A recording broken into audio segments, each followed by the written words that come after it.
शायद ही कोई इंसान दुनिया में ऐसा हो जिसे कभी बुखार ना हुआ हो।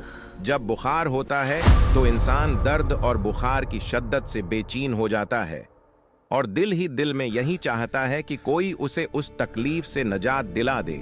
बुखार सिर्फ जिस्म का दर्जा हरारत बढ़ने का नाम नहीं, बल्कि ये हमारे जिस्म का एक दिफाई रद्द-ए-अमल भी है। मैं हूं डॉक्टर इस्लाहुद्दीन और आज की हमारी वीडियो का मौजूआ है बुखार। जब जिस्म का सामना किसी वायरस या बैक्टीरिया से होता है तो जिस्म कुछ खास किस्म के केमिकल्स खारिज करता है जिन्हें प्रोस्टाग्लैंडिन्स कहा जाता है। ये केमिकल्स दिमाग को सिग्नल्स भेजते हैं और दिमाग का एक अहम हिस्सा यानी हाइपोथैलेमस इन सिग्नल्स को वसूल करता है।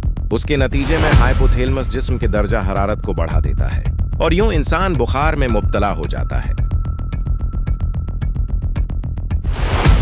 जैसे ही प्रोस्टाग्लैंडिन्स अपने असरात जाहिर करते हैं, जिस्म में बुखार और दर्द की शिद्दत बढ़ने लगती है। इस लम्हे जिस्म का मुदाफाती निज़ाम हरकत में आता है और बीमारी का मुकाबला करने के लिए अंदरूनी ताकत से मदद तलब करता है। लेकिन जब जिस्म को मतलूबा हद तक मदद नहीं मिलती तो उसे बाहर से मदद लेनी पड़ती है और यही मदद हमें दवाओं मेडिसिन्स की सूरत में मिलती है।